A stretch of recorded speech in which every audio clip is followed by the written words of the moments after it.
Hey guys, welcome back to the Rosh. आज हम discuss करेंगे सिखिज्म के फिफ्थ गुरु गुरु अर्जन देव जी के बारे में। इससे पहले हमने first Guru of Sikhism and founder of Sikhism Guru Nanak Dev ji के बारे में जाना था, जिन्होंने 28,000 किलोमीटर पैदल चल के अपनी लर्निंग्स को स्प्रेड किया, 5 उदासीस पूरी करी। फिर हमने गुरु अंगद देव जी के बारे में डिस्कस किया, जिन्होंने गुरुमुखी की शुरुआत करी और लंगर शुरू किया। फिर हमने गुरु अमरदास जी के बारे में डिस्कस किया, जिन्होंने विडो रीमैरिज को बढ़ाया, विमेन को बहुत रिस्पेक्टेड पोजीशन दी, लंगर सिस्टम को बहुत ज्यादा स्ट्रॉन्ग बनाया और भेदभाव को खत्म किया। अगर किसी को मिलना होता था तो पहले लंगर करो, सबके साथ मिलके फिर गुरु जी से मिलो। फिर हमने गुरु रामदास जी के बारे में डिस्कस किया, जिन्होंने अमृतसर को डिस्कवर करा था। गुरु रामदास जी के 3 बेटे थे, जिनका नाम प्रीति चंद, बाबा महादेव और लास्ट जो सबसे छोटे थे गुरु अंगद देव। और रामदास जी के सबसे छोटे बेटे ही अगले गुरु बने, 5th गुरु बने। और आज हम डिस्कस करेंगे गुरु अंगद देव जी के बारे में। So without wasting any time, let's get started.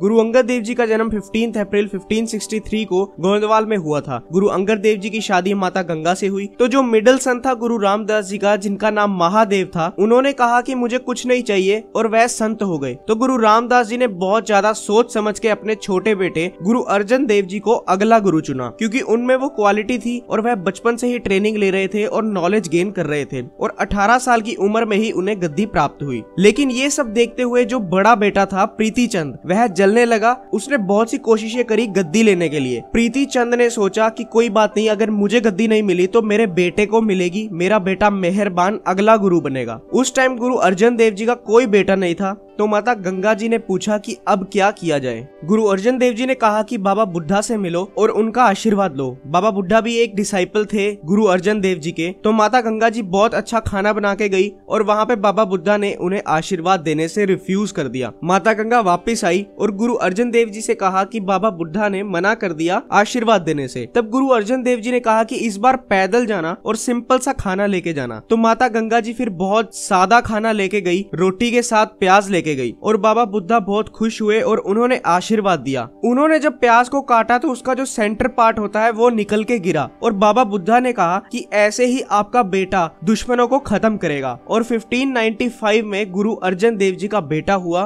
गुरु हरगोबिंद। और ये देखते प्रीति चंद को बहुत गुस्सा आया और फिर उसने बहुत कोशिश करी कि गुरु हरगोबिंद को बचपन में ही खत्म कर दे। प्रीति चंद ने नर्स को भेजा जहर के साथ, सपेरे को बुलाया कि चुपके से घर में सांप छोड़ दो, दूध में जहर मिलाने की कोशिश करी, लेकिन ये सब कुछ फेल हो गया। और जिन जिन ने ये सब करने की कोशिश करी, सबने प्रीति चंद का ही नाम लिया। लेकिन इन सब के बाद भी गुरु अर्जन देव जी हमेशा शांत रहे। गुरु अर्जन देव जी पूरा पंजाब घूमे और गुरु अर्जन देव जी ने first edition of Guru Granth Sahib जी, जिसे पोथी ग्रंथ भी कहा जाता है, जिसके कस्टोडियन बाबा बुड्ढा जी थे, उसको कंपाइल किया। देखिए, अभी तक कोई सेक्रेड बुक नहीं थी, कोई होली बुक नहीं थी। तो अभी तक जितने गुरु आए थे उन सब की स्क्रिप्चर्स को उन्होंने जो कुछ लिखा है सबको इकट्ठा किया। गुरु अर्जन देव जी ने सभी जगह जा जाके इकट्ठा किया और उसके बाद उसे कंपाइल करना शुरू किया और first edition of Guru Granth Sahib compile किया और Harmandir Sahib AKA golden temple में इंस्टॉल किया। अगली अचीवमेंट इनकी थी जो रामदासपुर था, जिसे आज के टाइम में अमृतसर बोला जाता है। वहाँ पे Harmandir Sahib AKA golden temple Guru Arjan Dev ji ने बनवाया। इसके अलावा गुरु अर्जन देव जी ने करतारपुर टाउन की स्थापना की। तो इन सब से सिखिज्म बहुत ही ज्यादा फैलने लगा था। जब तक अकबर था तब तक कोई प्रॉब्लम नहीं थी, लेकिन जैसे ही जहांगीर आया तभी से चीजें बदल गई।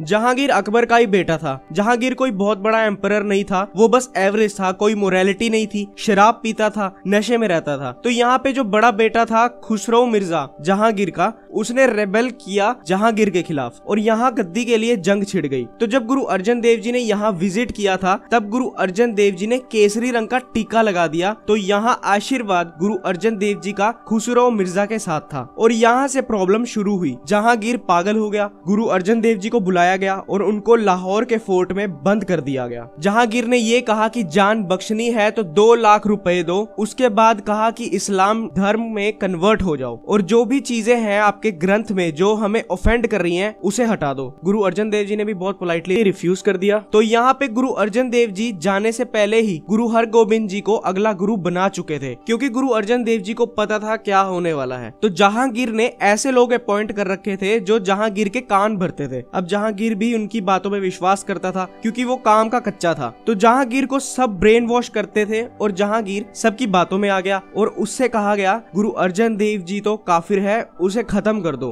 गुरु अर्जन देव जी ने जहांगीर की सभी बातें रिफ्यूज कर दी, इस्लाम धर्म में कन्वर्ट होने से भी मना कर दिया और जहांगीर ने गुरु अर्जन देव जी को टॉर्चर किया। गुरु अर्जन देव जी को रेड हॉट सैंड पे बिठाया गया और उबलता पानी बॉडी पर डाला गया। इसके अलावा गुरु अर्जन देव जी को गर्म तवे पे भी बिठाया गया और उनके ऊपर गर्म रेत भी घेरी गई। पर टॉर्चर करते टाइम गुरु अर्जन देव जी सुखमनी साहिब का पाठ करते रहे। जहांगीर कहता रहा कि मान जाओ, लेकिन गुरु अर्जन देव जी ने उनकी बात नहीं मानी। बहुत ज्यादा टॉर्चर करने के बाद गुरु अर्जन देव जी के पास इतनी ताकत नहीं बची थी और एक सुबह उन्होंने कहा कि मुझे रावी नदी में नहाने जाना है और वहां जब लेके जाते हैं तो वहां उन्हें फाइनल समाधि प्राप्त होती है 1606 में। गुरु अर्जन देव जी सिखों के पहले गुरु थे जिन्हें शहीदी प्राप्त हुई और गुरु अर्जन देव जी ने जाते जाते गुरु हरगोबिंद जी से बोल दिया था कि अब वक्त आ गया है कि तुम सेना बनाना, हथियार मत लेना, लेकिन उन लोगों के लिए काम करो जो कमजोर है। और यहाँ से एक न्यू फेज स्टार्ट हुआ। देखिए आज भी गर्मियों में सिख जो है ठंडी शबील लगाते हैं जगह जगह और सुखमनी साहिब का पाठ करते हैं, क्योंकि गुरु अर्जन देव जी को जिस तरह से टॉर्चर किया गया था, गर्म पानी गिरा गया था, गर्म रेत पे बिठाया गया था, तो उस चीज को याद रखने के लिए आज भी ठंडी शबील लगती है।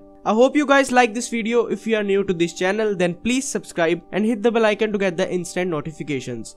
See you guys in the next one.